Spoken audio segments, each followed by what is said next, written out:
Apa khabar anda semua? Tentunya anda ditemani oleh saya, Sharon Kezia, hanya dalam siaran Suara Wanita musim yang ketiga. Seperti yang anda lihat, saya berada di kediaman seorang tetamu kita pada hari ini.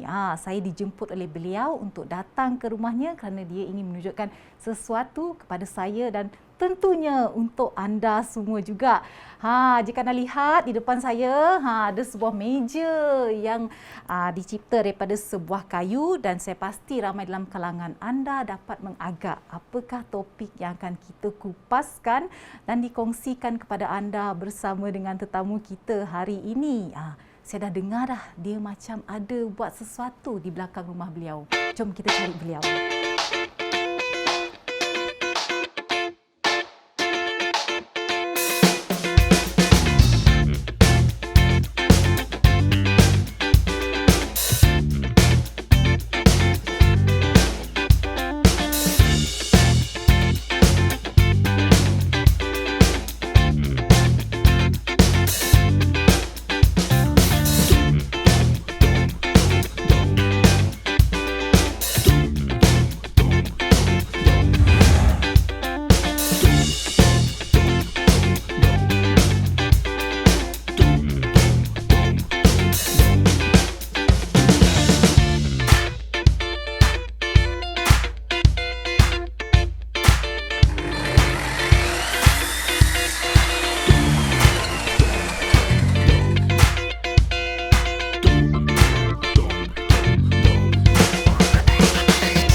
Hai Puan Alisa.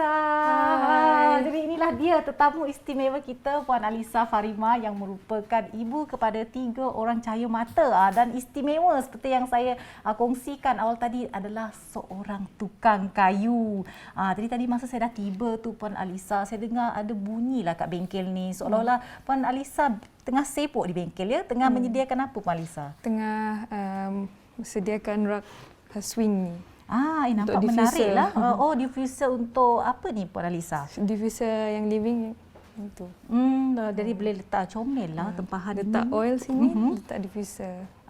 So letak oil di sini, letak diffuser. Jadi sebagai seorang ibu dan juga merupakan seorang isteri dan juga merupakan seorang tukang kayu, apakah rutin harian Puan Alisa? Okay, sebelum start pergi bengkel ni, kita uruskan anak-anak dulu, masak, cuci baju macam tu. Lepas tu bila dah free baru pergi sini buat kayu.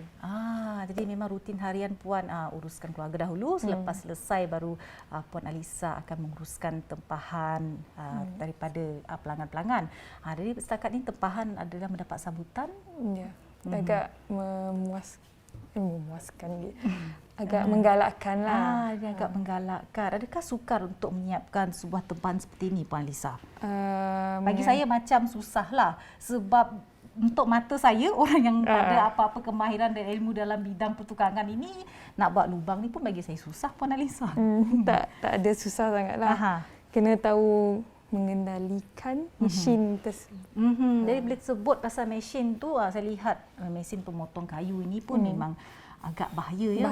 Kerana pertukangan kayu ini kita boleh sifatkan di sini bukanlah satu perkara yang mudah dan dalam masa yang sama faktor keselamatan perlu dititik beratkan. Lebih-lebih lagi bengkel ini terletak di belakang rumah Puan Alisa sendiri. Sebenarnya saya sungguh excited ni, tak sabar sebenarnya nak tengok hasil kerja beliau, dan tadi beliau dah janji dengan saya nak ajar saya sedikit basic tentang ilmu dalam pertukangan kayu, semuanya dalam Suara Wanita.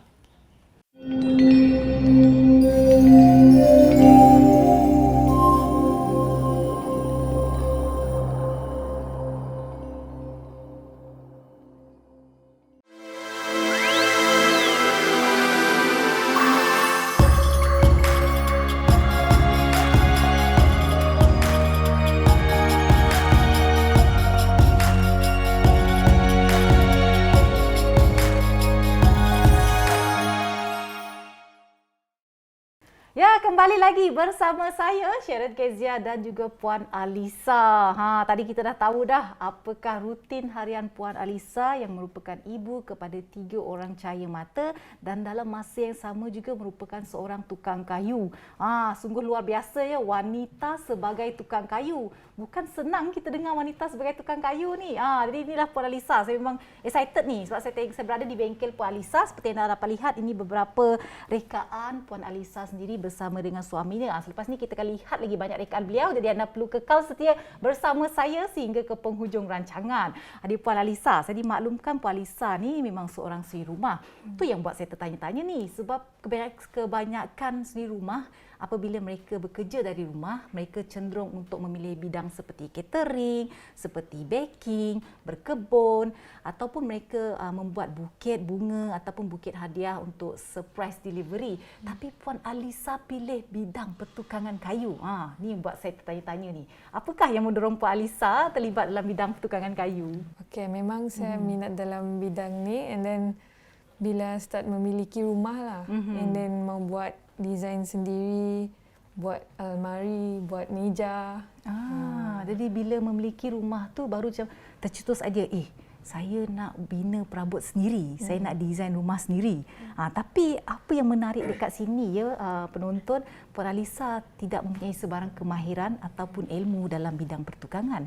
Jadi dari mana Puan Alisa mendapat ilmu dan kemahiran dalam bidang pertukangan? Semuanya dari dalam YouTube. Belajar YouTube. dari YouTube, media lah. And then Pinterest, guide dari bapa mentua yang dulu kerja perkayuan.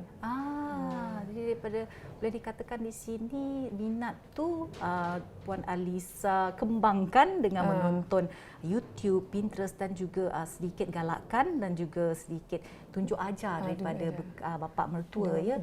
Kalau kita lihat dekat situ, berapa lama tempoh nak diambil itu untuk Puan Alisa mahir dalam bidang pertukangan kayu ni? Dalam 2-3 bulan jugalah 2-3 belajar. 2-3 bulan tu tempoh masa yang boleh tahan tu Puan Alisa. Panjang, bukan panjang kan, maksud saya tu singkat. Kalau saya tak pastilah dalam 2-3 bulan itu saya boleh menguasai kemahiran tersebut. Itulah kita kata wanita ni, kemahiran mereka ni, kebolehan mereka ni tidak terbatas asalkan ada kemahuan untuk mencapai sesuatu. Jadi sebagai seorang isteri, sebagai seorang ibu kepada 3 orang cahaya mata yang sangat comel, bagaimana pembahagian masa itu? Sebab saya ada kakak saya mempunyai anak yang masih kecil-kecil ni, jadual waktu sangat ketat. Sebagai seorang ibu yang berkejaya seperti Puan Alisa yang merupakan seorang tukang kayu, bagaimana pembahagian masa itu?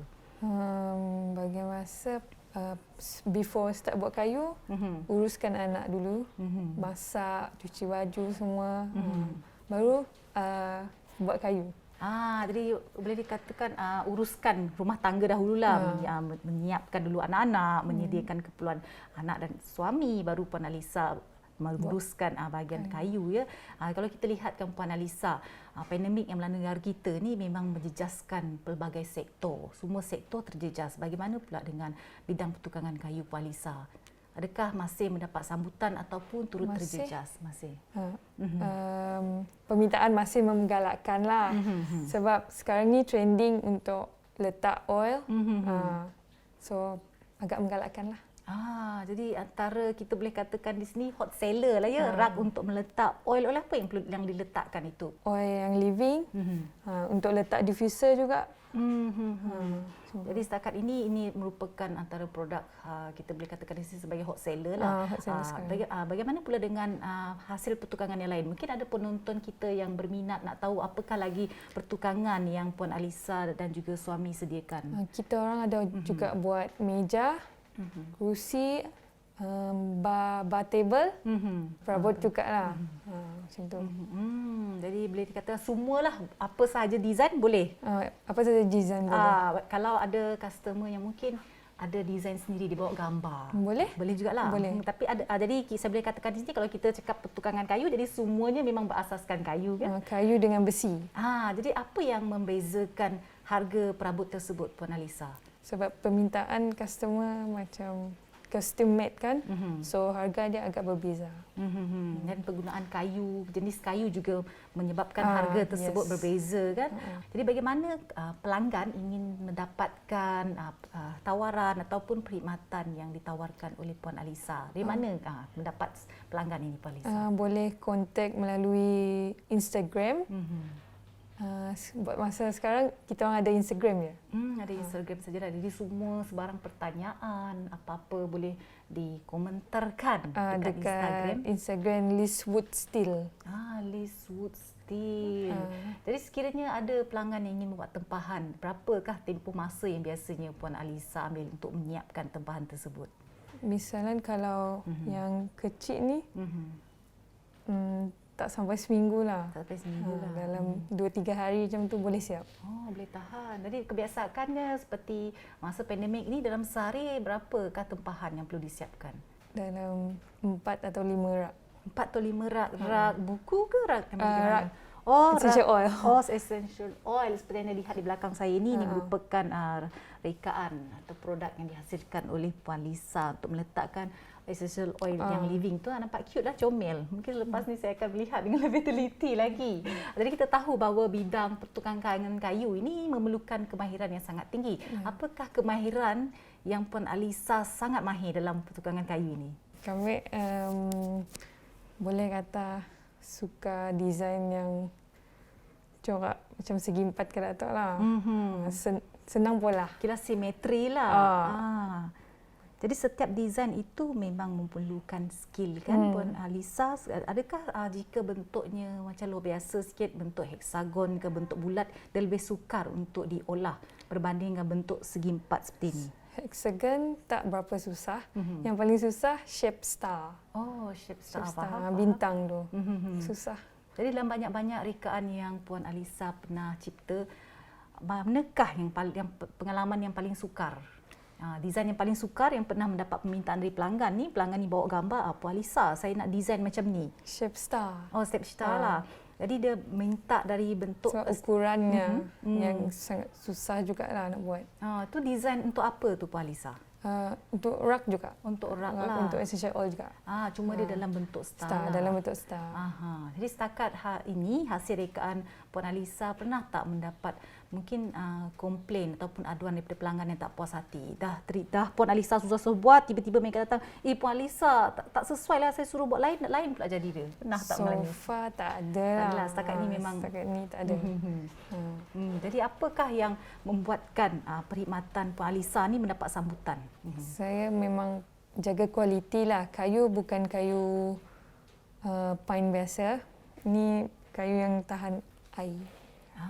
Tahan air. Kiranya tak reput lah ya Puan Alisa. Daripada sini kita dapat simpulkan bahawa Puan Alisa bersama suami memang menekankan kualiti bahan yang dikeluarkan. Jadi tidak sia-sialah dan tidak rugilah jika anda ingin mendapatkan khidmat daripada Puan Alisa bersama suami. Sebentar lagi kita akan bersama Puan Alisa untuk beliau menunjukkan kemahirannya dalam bidang pertukangan. Mungkin selepas ni saya akan belajar sesuatu daripada apa yang Puan Alisa tunjukkan. Jadi jangan ke mana-mana, semuanya dalam Suara Wanita.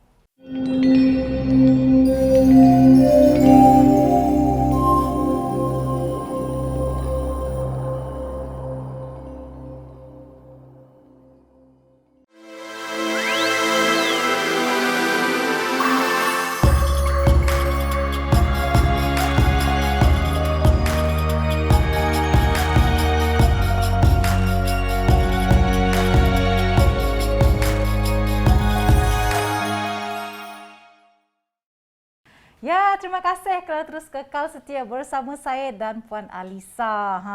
Puan Alisa dah janjikan saya dah. Beliau ingin menunjukkan saya bagaimana untuk membuat rak ataupun teknik dan kemahiran asas yang diperlukan dalam bidang pertukangan kayu. Puan Alisa, apakah aspek ataupun faktor-faktor keselamatan yang perlu ditekankan semasa berada di bengkel? Okey, sebelum masuk bengkel kena pakai kasut. Saya tak pakai kasut lah hari ni. Tak apa, ini merupakan peringatan kepada bukan saya saja tetapi kepada anda semua sekiranya berada di bengkel, tak kiralah bengkel kayu ke bengkel kereta ke, perlu sentiasa mengenakan kasut. Pakai apron. Pakai apron rasa macam memasak pula. Boleh. Pakai apron. seronok ni, teruja. Bila berada kat bengkel ni kan Puan Alisa, saya mengimbau kenangan lama saya semasa berada di sekolah kan, kita ada belajar kemahiran hidup, ada jugalah sedikit lah ilmu yang dah boleh dikatakan dah karat lah ilmu tu dalam bidang pertukangan. Jadi apa yang kita akan lakukan hari ni Puan Alisa? Hari ni kita akan sambungkan rak ni. Jadi kira yang ni macam paku lah. Ini paku, nail gun. Oh, Ini nail gun. Okey. Wow.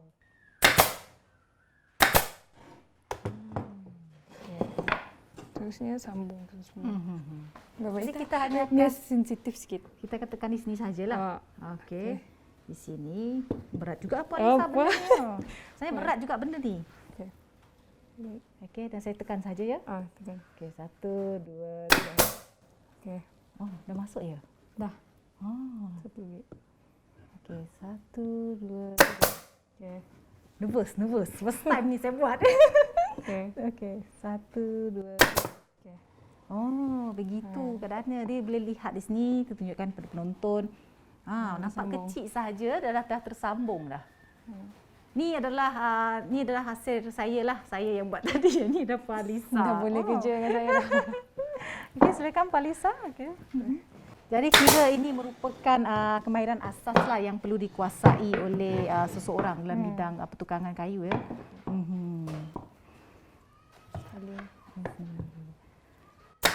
Jadi dalam banyak-banyak kemahiran pertukangan kayu kan Puan Alisa, desain mana, maksud saya rekaan apa yang menjadi kesukaan Puan Alisa, kemahiran apa yang memang boleh dikatakan ni tutup mata pun boleh buat lah.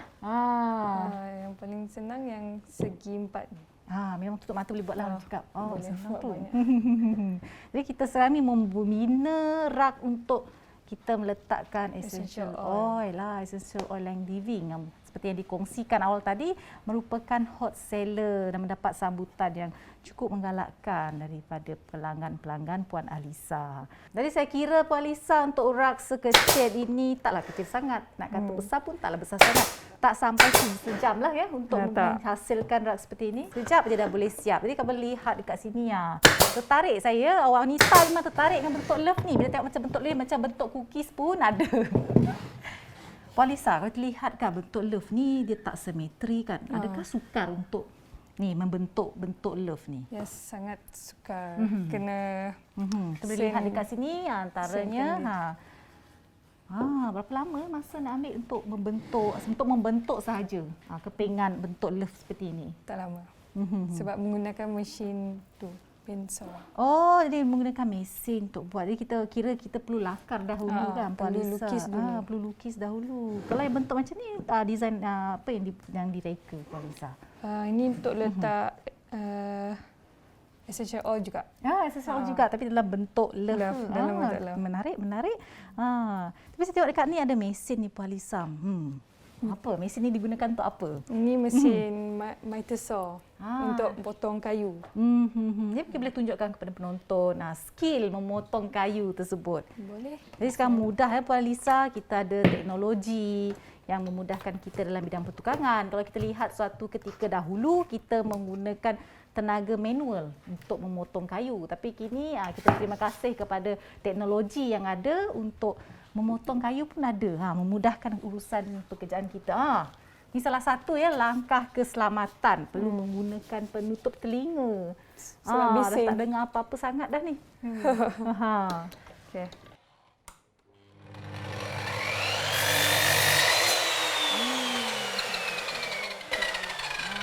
Itulah dia. Dapat lihat. Memudahkan kerja seperti yang saya katakan tadi. Baru macam baru keluar daripada terbang selepas menggunakan pelitup telinga ini Puan Alisa. Puan Alisa boleh tunjukkan kepada penonton salah satu teknik Puan Alisa untuk menghasilkan lubang pada kayu.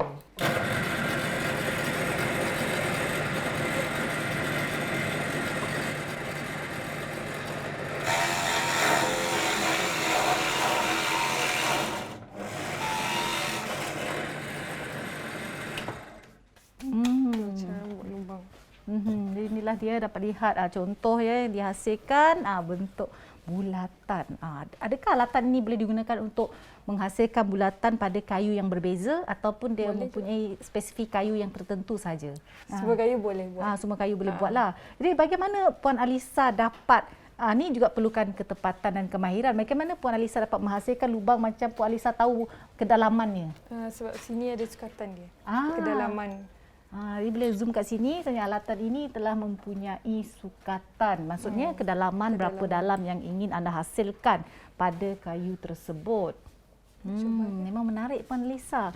Jadi setakat ini Puan Alisa, apakah rekaan yang Puan Alisa pernah hasilkan yang tidak dapat dilupakan? Buat yang swing ni. Yang swing. Itulah seperti yang saya cakap tadi, yang bentuk swing ni memang menarik perhatian saya daripada tadi. Dapat tempahan ni. Kalau yang bentuk ini, Puan Alisa, rekaan ini mengambil masa berapa lama untuk disiapkan? Seminggu. Seminggu tak juga lama ya. Nampak menarik untuk bentuk swing ini. Jadi antara bentuk-bentuk yang telah dihasilkan oleh Puan Alisa. Tapi tadi Puan Alisa ada kongsikan dengan saya, Puan Alisa agak kurang gemar untuk menghasilkan bentuk star. Kenapa tu? Sebab saya lihat mesin ini saya difahamkan boleh membentuk bentuk star tu. Sebab susah ukuran ukuran tidak sama. Ada pendek, ada panjang.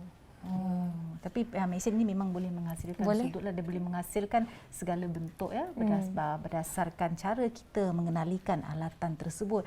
Puan Alisa, sebenarnya saya rasa ramai dalam kalangan wanita ni dia ada minat untuk mencuburi bidang pertukangan, tapi bila kita sebut saja tentang bidang pertukangan ni ramai orang beranggapan lelaki je boleh buat, perempuan tak boleh buat, sebab salah satunya mungkin faktor keselamatan seperti perlu ilmu dan kemahiran untuk mengenalikan alatan-alatan dan mesin-mesin yang terdapat di bengkel. Jadi mungkin Puan Alisa boleh berikan pesanan kepada penonton kita pada hari ini, pesanan kepada mereka yang mungkin ragu-ragu, yang mungkin tiada keberanian untuk mencuburi diri dalam bidang pertukangan kayu.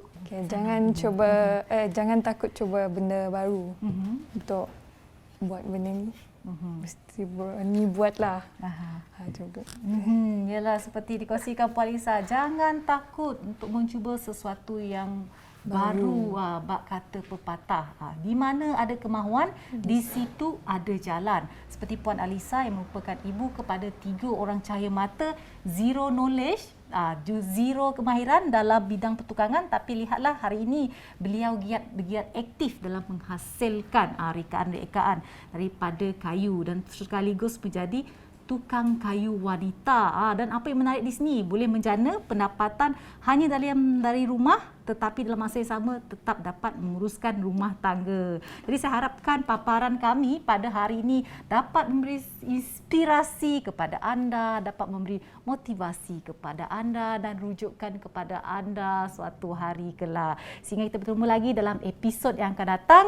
Terus kekal setia bersama saya pada setiap hari Selasa pukul 9.30 pagi hanya di TVS saluran 122 Astro dan My TV. Saya Sheren Kezia, hanya dalam siaran Suara Wanita menginspirasikan duniamu. Puan Alisa, jom.